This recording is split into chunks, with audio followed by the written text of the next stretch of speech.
Chers compatriotes, sans nul doute, le 19 décembre 2019 restera dans les annales de l'histoire de notre pays, après le 2 octobre 1958, l'une des dates les plus importantes de l'histoire de notre pays. Depuis un certain temps, un débat s'est engagé sur la nécessité de l'adoption d'une nouvelle loi fondamentale ou d'une nouvelle constitution. Par rapport à ce débat, il s'est dégagé naturellement trois groupes. Ceux-là qui se sont complètement opposés, ceux-là qui ont réclamé leur droit à l'établissement d'une nouvelle constitution comme un droit légitime, et ceux qui ont dit c'est entre vous, c'est-à-dire les neutres. Et le président de la République, en bon démocrate, a dit qu'il est au-dessus de la mêlée et qu'il écoute le peuple. Aujourd'hui, chose promise, chose réalisée. Après avoir consulté beaucoup de Guinéens à travers son premier ministre, président du dialogue politique et social en République de Guinée,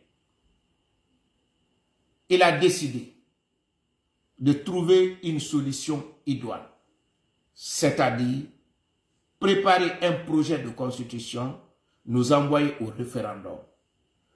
Car seul le référendum permettra de savoir où se trouve la majorité des Guinéens. C'est le lieu et le moment, pour moi, de saluer et féliciter tous ceux qui ont participé à ce débat. Ceux qui étaient contre, ceux qui sont pour, et même ceux qui sont neutres. D'ailleurs, c'est l'existence de ces groupes antagoniques qui légitime et légalise un référendum et qui constitue tout naturellement le dynamisme de la démocratie. Car le choc des idées, si ce n'est pas fondé la haine, fait progresser naturellement la nation. Aujourd'hui, j'en appelle à l'esprit patriotique de tous les Guinéens, de quelque bord qu'ils soient, de faire en sorte qu'on puisse, à travers cette opportunité qui nous est offerte, créer des conditions de l'explosion d'une vraie démocratie qui tiendra compte des attentes de la génération actuelle sans occulter l'avenir de la génération future. Pour cela, il nous faut quitter le débat de caniveau pour élever le niveau de débat, qu'on sorte de débat de personnes, d'individus et qu'on voie l'avenir de la nation. C'est pourquoi je voudrais ici saluer et féliciter tous ceux et celles qui se sont investis dans le cadre de l'établissement d'une nouvelle constitution à travers la Codenoc et leur dire que nous avons gagné une première bataille. Mais nous n'avons pas encore gagné la guerre. Donc il faudrait qu'on resserre les rangs. Je le dis bien, serrer les rangs pour permettre au projet de constitution non seulement de bénéficier d'un débat complètement débarrassé de passion, qui tiendra compte des attentes de la population guinéenne et de la faire adopter, et de le faire adopter le projet de constitution. Et tout cela dans un climat de paix, de quiétude et de tranquillité. Parce que ceux qui sont opposés aujourd'hui à cette nouvelle constitution, ce sont nos frères.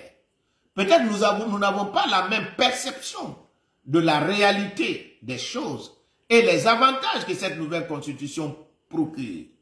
Mais notre souci, notre volonté, je dirais même notre devoir, c'est de les faire bénéficier, eux, leurs enfants et ceux qui viendront après, les avantages de notre combat, qui voudraient que l'indépendance est un choix de la liberté, certes, mais surtout un choix de responsabilité.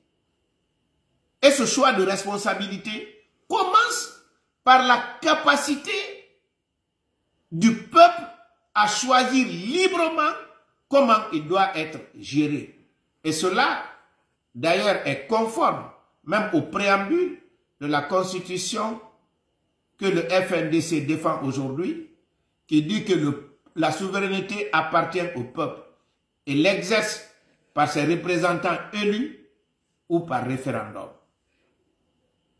Chers compatriotes, je ne terminerai pas mes propos sans saluer et féliciter le président bâtisseur, le professeur Alpha Condé, qui a montré encore une fois qu'il est un démocrate, un combattant chevronné, qu'il voudrait poser des actes qui défieront l'espace et le temps dans le sens de l'amélioration des conditions de vie des citoyens guinéens. Je vous remercie.